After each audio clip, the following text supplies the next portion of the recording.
back to my YouTube channel. Thank you for joining me for another one of my videos. So today is the law of attraction video, and I wanted to cover something which so many of you have asked me to cover, and something which I think is so relevant to all of us, whether it's law of attraction or just whatever your beliefs are. Like, comparison can apply to us all. So a really lovely lady I follow and met at the Get Lit retreat is a lovely Lucy Sheridan, who is the comparison coach. So she is all about comparison. She's such a lovely soul. She's a Hay House author, so make sure to go and check her out because she is amazing and has like brought comparison up so much for me, and I'm just like, oh my god, I didn't even realise that was comparison, and I've healed myself. So she's definitely a great one to watch. And yeah, today I just want to talk more about my own experiences with comparison and how to deal with it, basically, in law of attraction terms. So comparison can really come in absolutely any form, whether it's work, like personal life, how you look. It is literally like there's comparison all around us, and comparison I think stems from the ego personally, because when there's not harmony and when you're judging yourself and judging your life compared to other people, that's your ego getting involved and being like, oh, you should have these things, like why aren't you as cool as that person, you don't look like that person, you should have these things by now. And yeah, I think it's just like a mixture of not being like patient in your own life, and also your ego just piping up and not being very helpful. So I think in my own life, comparison I find is mostly in my work. Like, I am so bad for comparison in my work, and I don't know why. Like, I don't really compare myself, I don't think, but I think in a respect I compare myself to how I think I should be, if that makes sense. Like, for me, quite recently, what's come up is like, because I'm turning 25 this year, I keep joking that I feel like I'm having a midlife crisis, because whenever someone mentions that I'm going to be 25, or like, for instance, like my cervical smear, my smear test letter came through, because now in the UK at 25 you can have a smear test, and all these things just send me into a meltdown, and I'm like, what is wrong with me? Like, this is just normal stuff. And I kind of feel like I'm hitting a point in my life where I'm like, oh my god, I need to do more. Like, why haven't I done all these things? And I don't know where it's come from. Like, you know, I just think in my head, I've got this time scale of like, well, when you have children, you're not going to be able to do anything ever again. So yeah, you're going to need to do everything before then. So I think in my head, I'm like creating this ridiculous time scale, which isn't even true and isn't even like happening yet, or do you know what I mean? Like, there's no proof that is ever gonna happen, yet in my head I've already like cancelled out the rest of my life career-wise to have children, which of course I don't want to do. But I think because, and this is what I mean, I'm comparing myself to how other people live their lives and how other people have handled having children. And you know, like Kirsty and Selena like say to me all the time, they're like, Emma, you are so organised and so overproductive. They said if anybody could run businesses and have children, you would be that person. And I was like, yeah, I know, but I think it's the scariness of the unknown. So like, I'm comparing my like the stage of my life to other people, definitely, and like what they do, but you know, I'm not saying like they failed at all. Like, it's not, that is their life path. They've decided to do that. Like, but for me, I'm like, oh, well, I'm going to end up like them. And I'm like, no, you're not. No, you're not. Like, that's ridiculous. So yeah, I've definitely had comparison in that field.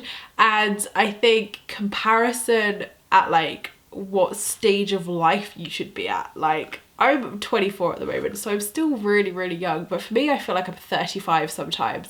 And like, sometimes I'm just sat there like, I should really be like married right now. I should really like have all of this. And I'm like, what? Like, no, that's ridiculous. You have all the time in the world, calm down, you don't need any of that. And I think it's, again, comparison. Like, you see it on Instagram, I see it in my friend groups, I see like people in my life like settling down, and I'm just like, Emma, they're sometimes 4, 5 years, even 10 years older than you, and you're comparing yourself to people who are 5, 10 years ahead of you in life, and you're sat there like, oh, why hasn't it happened to me yet? Like, so I've honestly had a massive comparison detox recently of my personal life and how I view my personal life. And to be honest, my work comparison has been pretty good recently. Like, I think my work comparison I definitely felt more a couple of years ago when I first started like couponing and then the law of attraction side of stuff. Like, to be honest, there was definitely more comparison when I did my money saving business, just because I wasn't like spiritually awakened then. I didn't really like understand spirituality or comparison.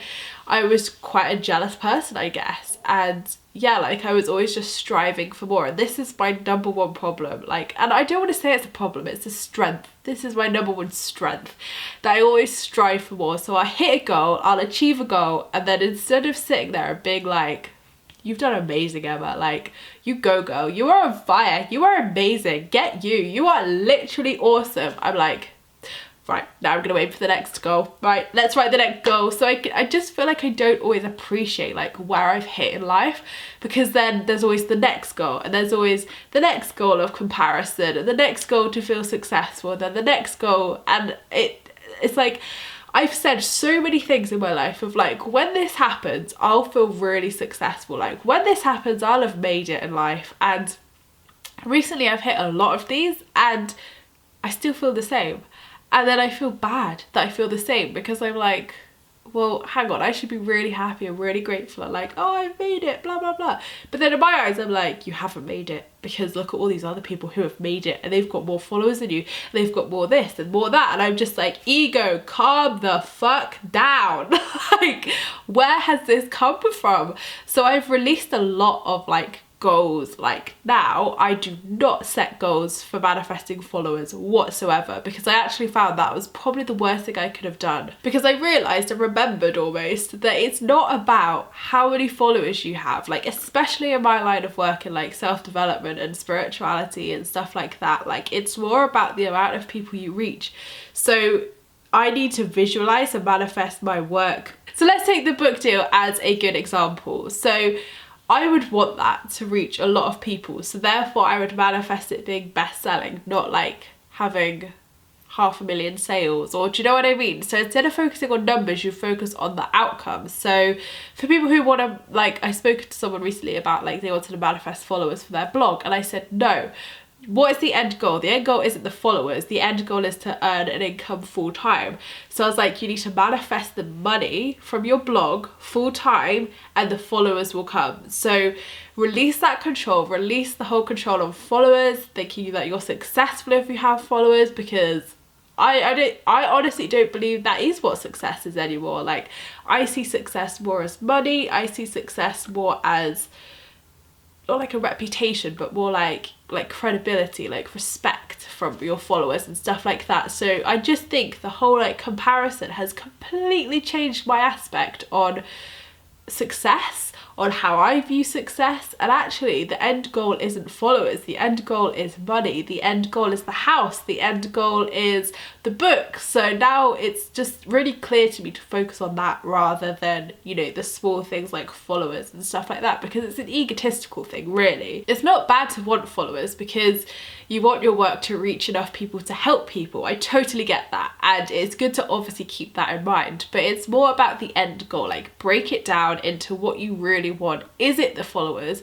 or is it the promotion you want, or like whatever situation it is in your life, tailor this to that. Like, is it the egotistical thing you want, or is it money? Is it like a fulfilled life? Is it just wealth? Like, and it's also like a case of, I was remembering like how I always heard, I think it was Jack Canfield who said this, how it's not like the amount of followers you want or the amount of money you want, it's actually wealth you want. And wealth is not just money. Wealth is fulfillment. Wealth is happiness. Wealth is just a wealthy life full of happiness, you know, of course money, and just being abundant in life. And I remembered, like, I was like, no, I need to manifest wealth, not like money or followers or this. You're manifesting wealth. So there's definitely like a part of my life where comparison has definitely like taken over sometimes, and sometimes you just need to remind yourself. And I think my body image is again something which has really come up recently. Like, so it sounds stupid, but I'm going to the Maldives in a month's time and I'm super excited for it. I've been back at the gym since February and I really love it. Like, I love dancing, I love the classes I do,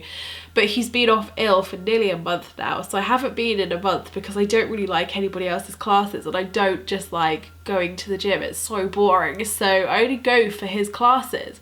So I'm just kind of like eating all the Easter chocolate in the world and feeling shit about myself now because I've done that, and I've noticed like I'm not where I kind of wanted to be, like bodily wise and tone wise. Like, I'm not necessarily saying I want to lose weight, but just like tone my stomach, because I've never had a flat stomach and I just wanted to be in a place where I can just feel comfortable wearing a bikini and, you know, just feel comfortable and happy, because I put so much work into my body to look after it and look good that I just wanted that, and that was my goal by the Maldives, to have that. So yeah, I've kind of been like stressing out about that, so I've kind of been like eating healthily recently and really like watching what I'm eating rather than the gym side of things, because obviously like I can't really help that at the moment. And I could do stuff at home as well, like I could go on YouTube and watch videos, etc, but I don't know, like, I just don't sweat as much as I sweat in his classes. Like, honestly, he works you so goddamn hard, like you just don't get that from any other workout at home. I don't know what it is, like I don't feel like I've put on loads of weight, like I know I haven't, but I've just got to start getting all these stretch marks on my stomach and on my thighs, and I just had an absolute meltdown last week because I was just like, why is this happening? Like, I'm 24, I'm not overweight, I'm not at all, I've got a very slim figure and I've got stretch marks on my boobs, stretch marks on my stomach, stretch marks on my legs, and I just said, I feel like a middle-aged woman who's had 3 kids and I'm 24 with no children. And like, for me in my head, I've always been like, I just want that 24-year-old body before I have kids. Like, I just want that gorgeous body before I have kids. And it just really got me down. And bless, Kirsty and Selena were literally amazing throughout this. Like, they have been so good, like recommending like coconut oil and stuff, and obviously just like saying, you know, like it doesn't matter like what your body looks like you're still you. And you know, and then the comparison came in and I was like, yeah, but like if you look at like all these Instagram bloggers and everything like that, like they're in their bikinis, they have like gorgeous asses, like they look beautiful, they have flat stomachs, and I was like, and there's me looking like a spring bloody roll. And I just was like, oh, here's comparison again. I'm comparing my body to people who are photoshopped. Like, hell, I guarantee the people I'm comparing myself to don't eat. They go to the gym constantly and they probably like Photoshop everything. And are they probably happy with their bodies? No. And there was an amazing lady at the Get Lit retreat, and I'm pretty sure she's called Tori Lee. I'll validate that and correct myself here if I'm wrong. And she's all about like body comparison and everything. And she said it's not the body you want, it's the confidence you want. Like, you don't look at that person and say, I want her body. You look at her and say, I want her confidence. And it was like, when I heard that, I was like, it is the confidence I want. And that's like the one thing I've never had, like, is confidence when in a bikini. But you know, like Selena said to me, she was like, the thing which makes you unique is because you don't have your tits on show all the time. Like, you don't have your ass out. You're a blogger, but you're like a very, what's the word? Like, I don't know what the word is. It's just escaped me. Conservative, is that the right word? Like a conservative lady who doesn't have her tits and ass out and dresses like nicely and fashionably, but respectfully, I guess. And she was like, people can relate to that more than if you were like looking like one of these bloggers. So she was like saying, like, you know, you need to remember that the universe has given you this body because you are relatable and people, you're normal, you're absolutely normal and relatable to people. And that's why people love you, because you're not fake, you're not some plastic Instagram model who photoshops their body. You're like, yep, eating like a fry up today, blah blah blah. Like, and you know, I love food. Food is literally life for me, so my body reflects my love of food, if anything. And yeah, so that's comparison in another form of like, you know, even after I've lost like half my body weight and gone down to from a size 14 to 16 to a size 8, I'm still here like, oh boy, I still don't look like I could build an Instagram, like an Instagram page. And I'm like, why do I even need my body on Instagram? Like, let's be real, I'm not gonna post a bikini pic on my Instagram. I might, and I will, I'll set that as my goal. But do you know what I mean? Like, people don't come to my Instagram to look at my tits and look at my ass. They come to my Instagram to feel inspired and see where I'm traveling across the world and seeing what's on my blog and stuff. So I realized, like, I'm not that person. Like, these people I'm comparing myself to are gorgeous, like, fashion models. They're gorgeous, like, Instagram bloggers and beauty bloggers and fashion bloggers, and like, that's just not what I do. So I'm comparing myself to a career I don't even do. So the best way to deal with comparison is to definitely self-love. Like, self-love is the number one key here. Like, when you feel yourself slipping into comparison and slipping into kind of like old bad habits of comparing yourself, comparing your journey, comparing your work, comparing your body, comparing whatever it is, like whatever situation, it is definitely to stop, reflect, see why you're comparing yourself, and like, you know, like I did with the Instagram, like, think, actually, I'm not even comparing myself to something real. Like, all of this is photoshopped, all of this is like fake. I'm comparing myself to something which doesn't actually exist.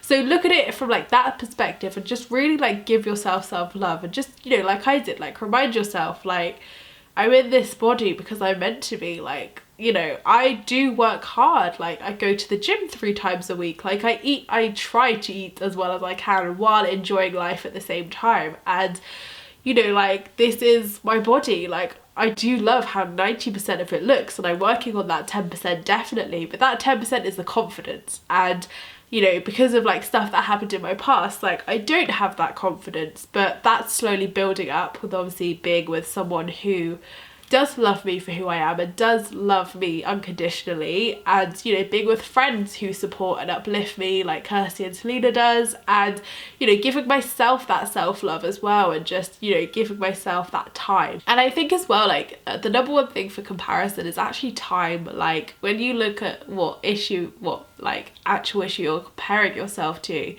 a lot of it comes down to time. And I think sometimes we forget, like, although like people say you only live once, blah blah blah, haha, no, you actually live like 500 times if we're being like really spiritual.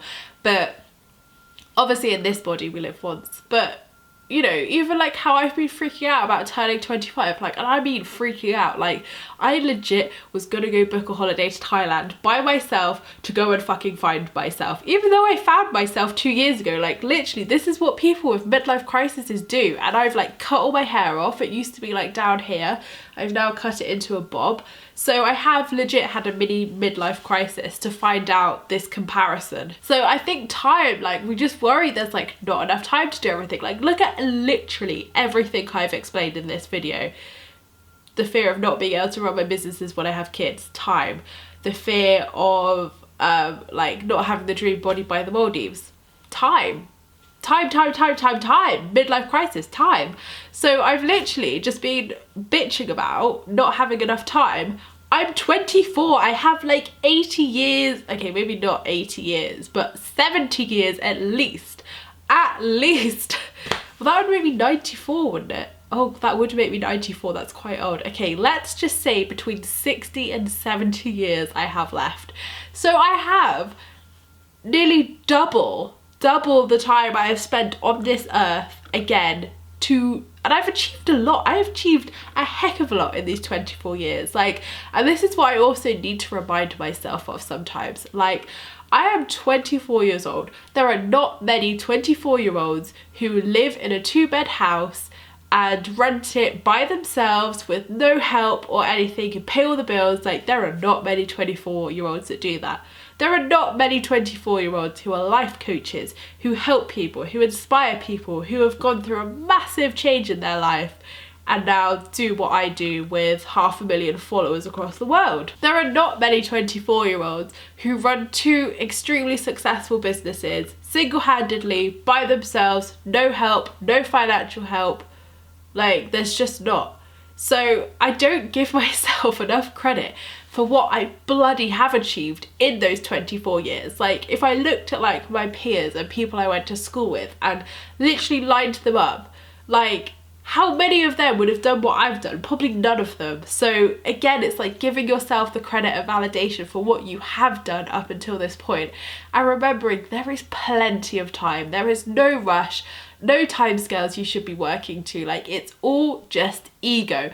Like, the universe does not have a time frame. It does not say like, well, Janice, by the time you're 28 you should have done this. Like, the universe does not say that. So you need to be kinder on yourself and realize that time is just a human thing. Like, it's a human thing which we've created. It doesn't really exist in the universe, and it's all about how you view it. It's just like when they say like, oh, if you think a manifestation's really far away, time's just an illusion, and like you could have it instantly, but you put that block in by thinking it's like miles away. It's exactly the same with comparison.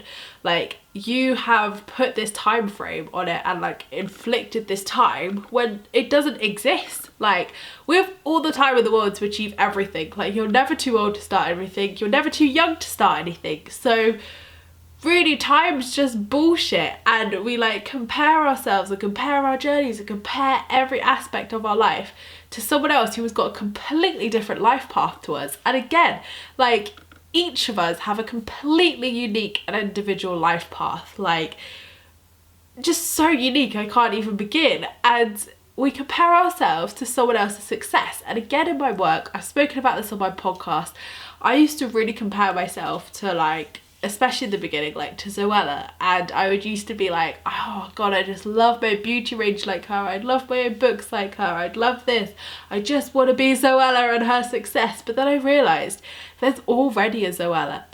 She's killing it, she's already here killing it, and I want to be unique. I want to be someone who is well known for what they do, not as a copy. And anybody can see a copy a mile off. Like, people will see your authenticity, people will see if you're a copy. So there's no point copying anybody. Like, it's already been done.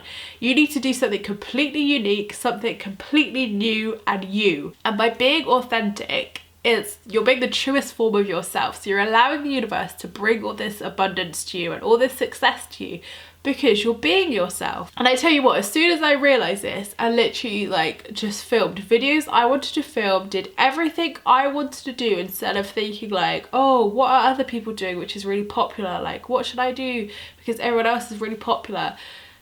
My YouTube channel just flew because I was being authentic, nobody else was doing it. And yeah, that's literally the key to any of this, whether it's blogging, YouTube, self-employment, working in a company, whatever your life situation. By being authentic, you release the comparison, because now I don't compare my law of attraction work, because I'm just on my journey. Like, I'm focused on my journey and nobody else has done that yet. So what can I possibly compare it to? So, you know, if you feel yourself like getting annoyed that, you know, like people are like seeming to do really well, like just remember that we all of us always post only the good things online. Like, you don't see the shit they go through behind closed doors. You don't see the struggles they have. They may not even love their own bodies. So, you know, we don't know what goes on behind closed doors. So you can't compare yourself to what someone puts out online, because, you know, some people like are probably really authentic, definitely, with what they put out online. But, you know, there's that classic syndrome of we always only put the happy things online. So don't think life is always perfect. And I recently spoke out on my podcast about what it's really like to be in a twin flame relationship. And a lot of people were just like, oh my god, like, thank god you filmed this. Because I was exactly the same. I was so annoyed that everyone else had a perfect relationship apart from me, that I was like, no, someone needs to actually say, life is tough. Like, life is tough sometimes, and life is not as perfect as Instagram like makes it out to be. Like, we all have struggles and we all have lessons to learn, and it's all about spiritual development. So I think it's just really key, the more of us who are just authentic and, you know, share the bad times as well as the good times, but obviously not in like a negative way, but like it's sharing how it has positively impacted your life, like a lesson or whatever. I think the more comparison would exist, because we'll be like, actually, all of us real folk here, like, we do have bad days, we do have problems, we're not perfect. Like, what is perfection? Like, what is it? So always just center yourself and remind yourself of these points. Like, there is no such thing as perfection. Like, who's who the fuck is saying what perfect is anymore? Like, you know, it's not like the universe or God or whatever you want to call it sat there like, well, if you don't have a size 8 body which looks fucking fantastic on Instagram, then you're not perfect. You're just not perfect. Like, the universe is not saying that. The universe is saying, like, whatever you look like, whatever you do, I'm gonna bloody love you as long as you love yourself. Always remind yourself of those points because, yeah, it's always love. Always good. Everything always goes back to love. It's always to do with self-love, love, and remembering that, yeah, you're comparing yourself to probably something which doesn't exist anyway. So I hope this video has helped you guys, and I'll pop Lucy's links in the description box down below because you should all go check her out as well, and she's spiritual as well. So yeah, it will definitely apply for like law of attraction and spiritual purposes. So thank you for watching my video, guys. I appreciate all your views and likes. Don't forget to subscribe if you're new here because I would love to see you again soon, and I will see you in my next video, which will be next week. Lots of love, guys.